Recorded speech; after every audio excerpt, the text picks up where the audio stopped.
général que nous, les pasteurs, nous constatons, comme vous aussi, vous pouvez le constater au travers des différents témoignages, même dans le couple des pasteurs, le couple des serviteurs de Dieu, c'est la catastrophe.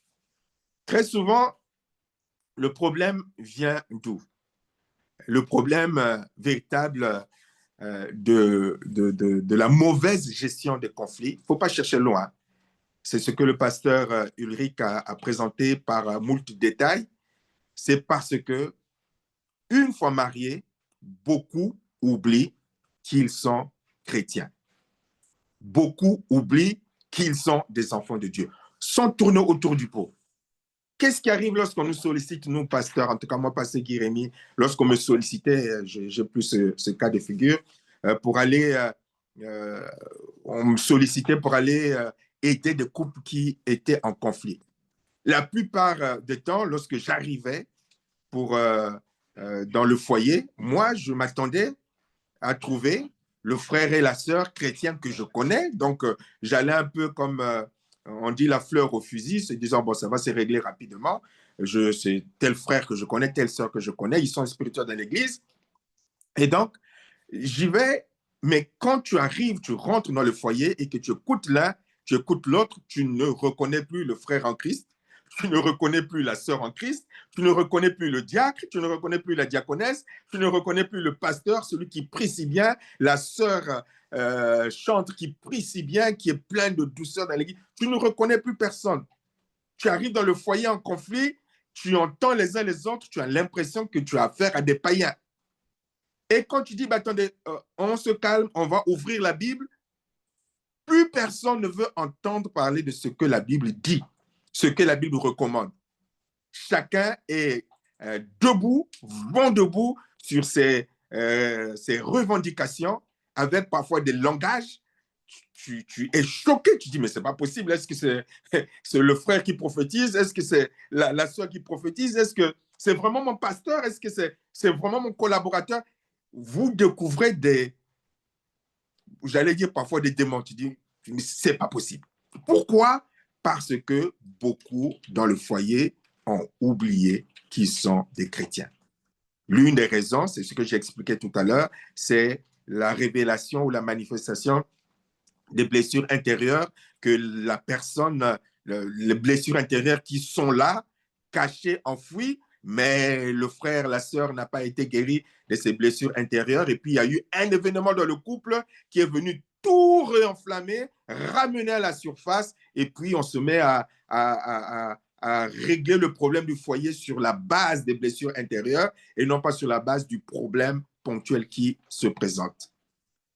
Et donc, il y a un simple conseil pour bien gérer les conflits et les désaccords dans le foyer. Ne jamais oublier que tu es un enfant de Dieu. Ne jamais oublier que tu es un chrétien. Avant tout, avant d'être mari, avant d'être épouse, tu es avant tout un enfant de Dieu. Un jour, tu peux ne plus être époux ni épouse, mais tu restes d'abord un enfant de Dieu. Donc, s'il y a une identité que tu ne dois jamais oublier, qui ne doit jamais être en dessous d'une autre identité, c'est l'identité d'enfant de Dieu. Et cette identité d'enfant de Dieu nous force à observer ce que Dieu recommande à ses enfants. Et donc, en cas de conflit, en cas de mésentente, le chrétien doit prendre la parole de Dieu et se poser la simple question. Que dit la Bible par rapport déjà à ma réaction? Que dit la Bible par rapport à ce que je suis en train de penser? Que dit la Bible par rapport à la décision que je viens de prendre? Il y a des éléments simples, mais ce sont les êtres humains, nous les hommes, qui compliquons les choses parce que, en grande partie, parce que nous ne sommes pas mariés dans de bonnes conditions ou parce que nous n'avons pas été convenablement convertis ou parce que tout simplement on a décidé de désobéir à la parole de Dieu. Je refuse d'obéir à la parole de Dieu. Je refuse d'obéir à la parole de Dieu. Parmi ces passages de la parole de Dieu, parfois on cherche loin. là, parce qu'on a dit gestion de conflits dans le... Vous voyez comment est-ce que nous sommes, nous les chrétiens. Comme on a dit, gestion de conflits dans les foyers, on pense que, tiens, il y a peut-être quelque chose d'exceptionnel qu'on va découvrir pour savoir comment est-ce que je dois gérer les conflits. Non, il n'y a rien d'exceptionnel. La parole de Dieu en tant que chrétien, point à la ligne. Il n'y a rien d'exceptionnel, il n'y a rien d'inédit. Si tu obéis à la parole de Dieu, tu sauras gérer les conflits dans ton foyer, dans ta maison. Donc, comme nous l'avions dit les vendredis précédents, lorsque deux chrétiens sont mariés, n'oublie pas que ton mari est avant tout ton frère en Christ. Pas d'abord ton mari. N'oublie jamais. Nous vous rappelions dans le texte de Colossiens qui parle de mariage, dans le texte de Colossiens qui commence par dire « Femmes, soyez soumises » après Marie. Il y a le verset précédent, je crois que c'est le verset de 20, si ma mémoire est bonne, dit « En vous soumettant les uns les autres ». Donc, rappelle avant tout l'identité en Christ. Avant de parler au mari, avant de parler à l'épouse, il rappelle d'abord que vous êtes des chrétiens, le long du texte, vous êtes des chrétiens. Il rappelle que, étant chrétiens, l'un et l'autre, vous êtes déjà, vous devez vous soumettre les uns les autres. Après, il va rappeler ce que l'homme doit faire, ce que la femme doit faire. Mais sous l'identité d'enfant de Dieu, dans le devoir d'obéissance à la parole de Dieu. Donc, n'oublie pas que ton mari est ton frère en Christ. N'oublie jamais que ton mari ou ton épouse a le même sauveur que toi, a le même Saint-Esprit que toi. Et donc, le devoir est d'obéir à la parole de Dieu lorsqu'arrivent des problèmes dans le foyer. Que dit la parole de Dieu? Déjà, en tant qu'enfant de Dieu, remarquez tout ce que le pasteur Ulrich a décrié comme mauvais comportement. Si on est rempli du Saint-Esprit, l'amour, la paix, la joie, la bonté, la bénignité, la douceur, la maîtrise de soi. Donc, si on est chrétien avec une bonne relation avec Dieu, on ne sera pas dans le comportement de colère, de haine, de méchanceté. On ne va pas dormir. La Bible dit, d'ailleurs, on va le lire, je vais citer quelques passages de la Bible hein, qui sont importantes et que lorsque je dis que les conflits dans les foyers chrétiens dégénèrent parce que les gens, les conjoints désobéissent à la parole de Dieu, tout simplement, voilà ce que la Bible dit. Je prends Galates 5, verset 15. Galates 5, verset 15 dit, « Mais si vous vous mordez, vous vous dévorez les uns les autres, prenez garde que vous ne soyez détruits les uns par les autres. » Prenez garde. C'est-à-dire que si tu es, Galates 5, vous le savez, vous êtes des chrétiens matures, c'est le chapitre qui parle de chrétiens qui marchent selon la chair et le chrétien qui marche selon le Saint-Esprit et qui manifeste le fruit du Saint-Esprit. Donc, si tu es un chrétien charnel, tu vas détruire ton foyer. Si tu es une chrétienne charnelle, tu vas détruire ton foyer. Et tu vas avoir des comportements qui vont conduire ton foyer dans le gouffre. Et tu peux même arriver jusqu'au point, comme cela est arrivé, de tuer ton conjoint ou de tuer ta conjointe. Des choses horribles lorsqu'on attend que le pasteur a tué sa femme, a tiré sur sa femme. Le pasteur, le prophète, aux États-Unis, il y avait même un prophète. Vous imaginez? Comment est-ce possible? Pourquoi? Mais parce que la chair a pris le dessus. C'est ainsi que nous le rappelions. Pour être un bon époux, pour être une bonne épouse, il te faut être un bon chrétien, un vrai chrétien. Il ne faut pas chercher loin. Ce n'est pas l'autre. Il te faut être un vrai chrétien, un bon chrétien. Mais si tu marches selon la chair, comme dit ce passage, en parlant de comportement charnel au niveau de l'Église, et c'est pareil au niveau du couple, si tu es charnel, tu détruiras ton foyer. Tu ne pourras pas bâtir ton foyer. Tu vas décortiquer ton foyer. Un autre passage, Matthieu 5, verset 9. Parce que je suis chrétien, la Bible me dit, heureux ceux qui procurent la paix, car ils seront appelés fils de Dieu. Mais moi, je suis fils de Dieu. Je dois être un homme, une femme de paix, indépendamment de ce que mon époux est, indépendamment de ce que mon épouse est. Ce n'est pas parce que mon épouse a se comporté de telle manière que moi, je vais devenir un homme de guerre, un guerrier coupeur de tête. Je suis un enfant de Dieu. La Bible dit de moi, heureux ceux qui procurent la paix, car ils seront appelés enfants de Dieu. Dans mon foyer, je dois être un homme de paix. Dans mon foyer, je dois être une femme de paix. Qu'importe mon mari. Je le fais par rapport à mon épouse. Je le fais par rapport à Dieu. Ma référence, c'est obéir à Dieu. je le fais par obéissance et soumission à la parole de Dieu. Donc, être un homme, une femme de paix. Un autre passage, parce qu'on doit être un enfant de Dieu. Éphésiens 4, 26, 27. Si vous vous mettez en colère, ne péchez point, que le soleil ne se couche pas sur votre colère et ne donnez pas accès au diable. Que le soleil ne se couche pas sur votre colère. Imaginez des chrétiens, parce que finalement, on arrive au divorce, au moins pour l'un des conjoints. Parce que pour divorcer, il ne suffit pas d'être deux, il suffit d'être un. Il y a un qui peut vouloir être un bon chrétien et puis l'autre ne veut pas. Bon, je parle de l'autre. Un chrétien, vous imaginez des chrétiens, ils sont dans le foyer. Il y a un problème. Ils savent que avant que le soleil ne se couche individuellement, il faut que le problème soit réglé.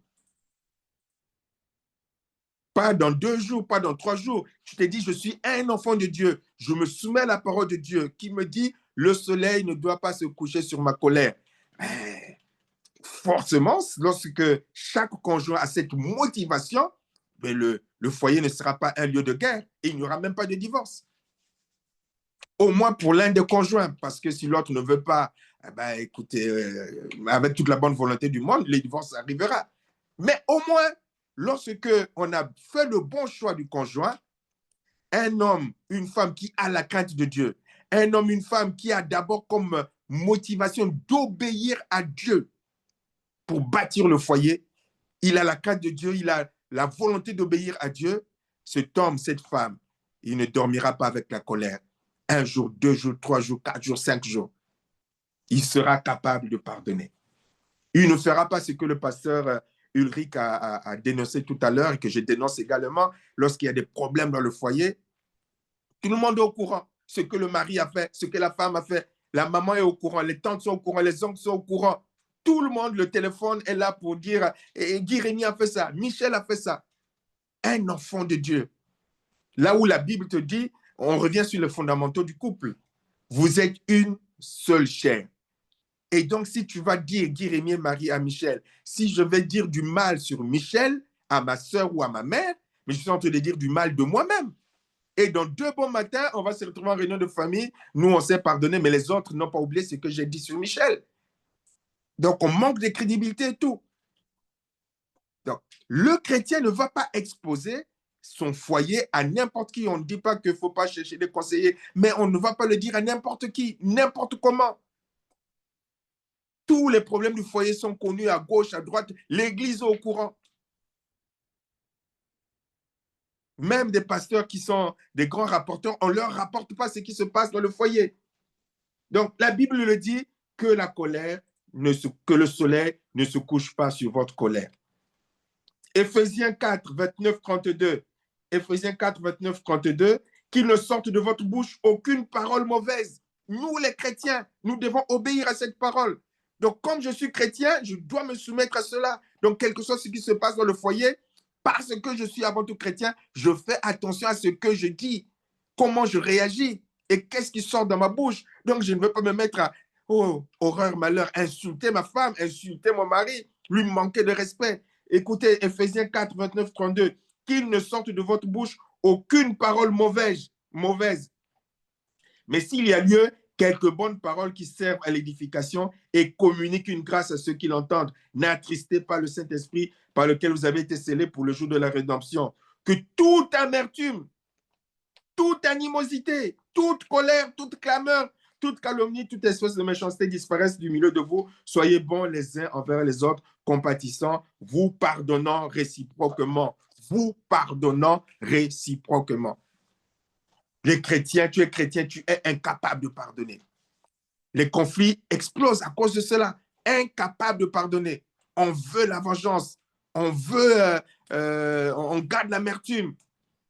On garde en mémoire ce qu'il a dit, ce qu'il a fait, ce qu'il a dit, ce qu'il a fait. Je n'oublie pas. Et donc, on est animé de cela. Alors que le b.a.-ba du chrétien, ce que Dieu attend de nous, c'est que nous soyons capables de pardonner. Et à cause de ce manque de pardon, l'amertume rentrant dans les cœurs, on est prêt à détruire la vie de celui qui est le père de tes enfants, de celle qui est la mère de tes enfants, qui t'a envoyé en prison, qui t'a inventé même des mensonges, mais parce qu'on est blessé, on veut le détruire, on veut le nuire à un point qu'on n'imagine même pas. Donc, dans la gestion, je termine, dans la gestion des conflits, dans la gestion des désaccords, il y a un comportement que nous devons avoir. C'est le comportement du chrétien, celui qui a la crainte de Dieu, de celui qui veut obéir à Dieu. Qu'importe, c'est comme au niveau de l'Église, qu'importe ce que ton frère, ta soeur est, qu'importe ce que ton pasteur est, ce n'est pas leur comportement, n'est pas une excuse pour que moi, je désobéisse à la parole de Dieu qui me demande de pardonner. Je dois rechercher d'être rempli du Saint-Esprit pour avoir la maîtrise de soi, comme disait le pasteur tout à l'heure, pour ne pas parler n'importe comment, pour ne pas réagir n'importe comment. La Bible dit, si quelqu'un manque de sagesse, ben, tu demandes la sagesse. Il y a toutes les recommandations que Dieu demande à ses enfants qui t'aideront à bien gérer les conflits dans ton foyer. C'est donc un choix. Le choix d'être charnel ou le choix d'être spirituel. Le choix d'obéir à la parole de Dieu ou le choix de désobéir à la parole de Dieu. Il n'y a pas d'autre choix. C'est ces deux choix. Que veux-tu?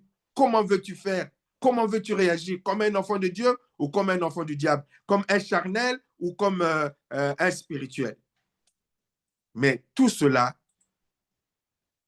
c'est dans la présence de Dieu, dans la prière.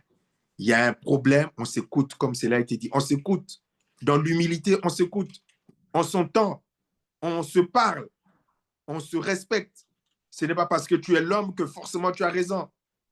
Ce n'est pas parce que tu es la femme que tout ce que l'homme dit a raison. Apprendre à se parler, comme nous l'avions déjà parlé, nous avions abordé le sujet, apprendre à se parler, apprendre à s'écouter dans la présence de Dieu.